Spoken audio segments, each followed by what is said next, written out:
Let us go back to Central America, to a place called Teotihuacan, outside of Mexico City. It is here that we see some tremendous pyramids. The great pyramid of the sun and the pyramid of the moon can be seen in Teotihuacan. They have a street that is called the Street of the Dead, and there are many strange creatures revealed in the temple system of the ancient Aztec culture. Here we find great dragon heads on their temples, dragons that represented the destroyer.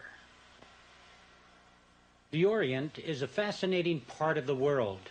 It is truly an ancient land with ancient cultures.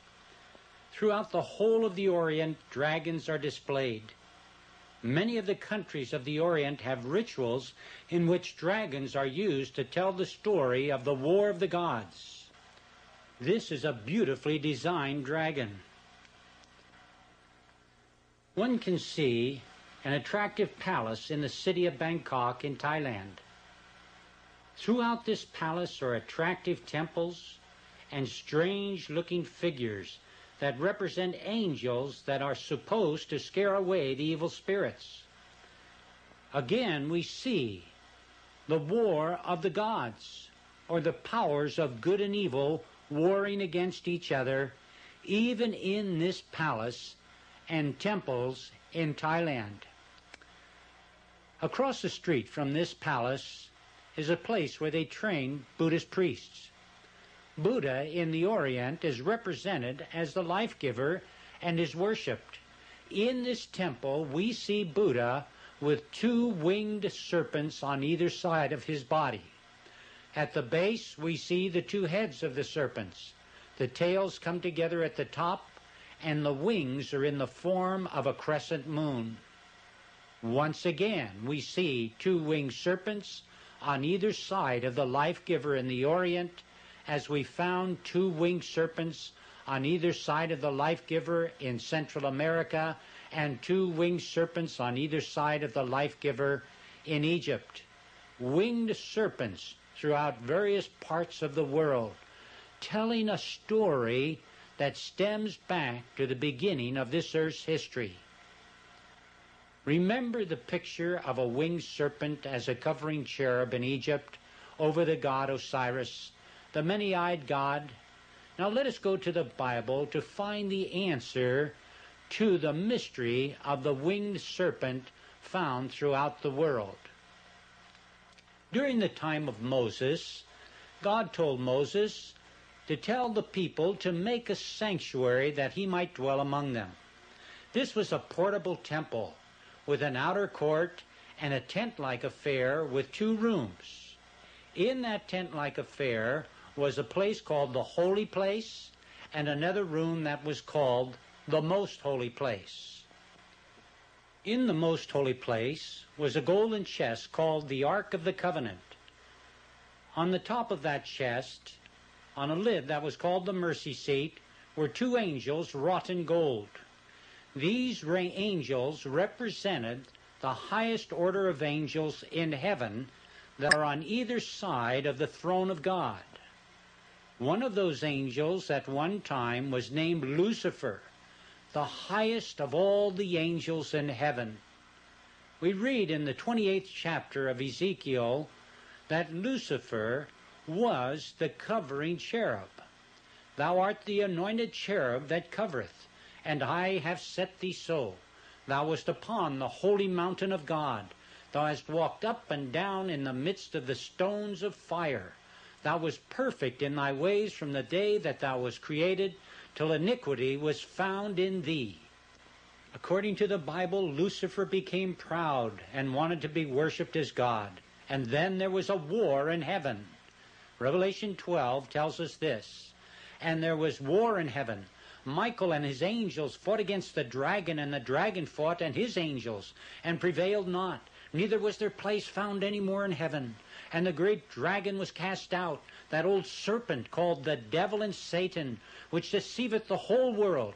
He was cast out into the earth, and his angels were cast out with him. Here we find two symbols for the devil, a dragon and a serpent. The dragon was a symbol of a destroyer, and has come down through the history of this world to represent Satan as a destroyer. This was the war of the gods that we see throughout the different cultures of this world of ours. A dragon and a serpent are both symbols of the devil. When the devil is a dragon, he's a persecutor and a destroyer. Now let's go to the beginning of the study of the winged serpent. In Genesis 3, we read these words, "Now the serpent was more subtle than any beast of the field which the Lord God had made. And he said unto the woman, Yea, hath God said, Ye shall not eat of every tree of the garden? And the woman said unto the serpent, We may eat of the fruit of the trees of the garden. But of the fruit of the tree which is in the midst of the garden, God hath said, Ye shall not eat of it, neither shall ye touch it, lest ye die." Notice the serpent in these verses. "And the serpent said unto the woman, Ye shall not surely die. For God doth know that in the day ye eat thereof, then your eyes shall be opened, and ye shall be as gods, knowing good and evil." The story goes on to tell us that Eve ate of the fruit, and she gave to Adam, and he ate, and this was sin, because they disobeyed God. Now what kind of a serpent was this? In verse 14 it says, "And the Lord God said unto the serpent, Because thou hast done this, thou art cursed above all cattle, and above every beast of the field. Upon thy belly shalt thou go, and dust shalt thou eat all the days of thy life." Now this doesn't say that this is a winged serpent, but it alludes to another form of locomotion other than crawling on the earth, because the crawling on the earth is the curse that came to that serpent. Now there's a very interesting study that revolves around this serpent. In Chichen Itza, back in the Yucatan in Mexico, we find on the temple walls the mouths of serpents. And within those mouths we can find human heads. Why were there human heads in the mouths of these serpents? Could it be the study of Genesis 3, how the devil used that serpent as a medium to speak through, a human voice coming out of the mouth of a serpent? Could it be that these ancient cultures tell the story that we read about in the first book of the Bible? Here we see another head coming out of a serpent's mouth. A voice, a human voice, coming out of the mouth of a serpent. When Eve was deceived, that's what she heard. Now we find winged serpents in the art of these ancient cultures. Here we find a stylized winged serpent in Central America with a human head on that body. Could this be the study of Genesis 3? We not only find these human heads on winged serpents in Central America, but we can find them in Egypt as well. Here we see a winged serpent with a human head. No one can deny that that's not a human head on a winged serpent. Why? This, without a doubt, stems back to the great deception in the Garden of Eden.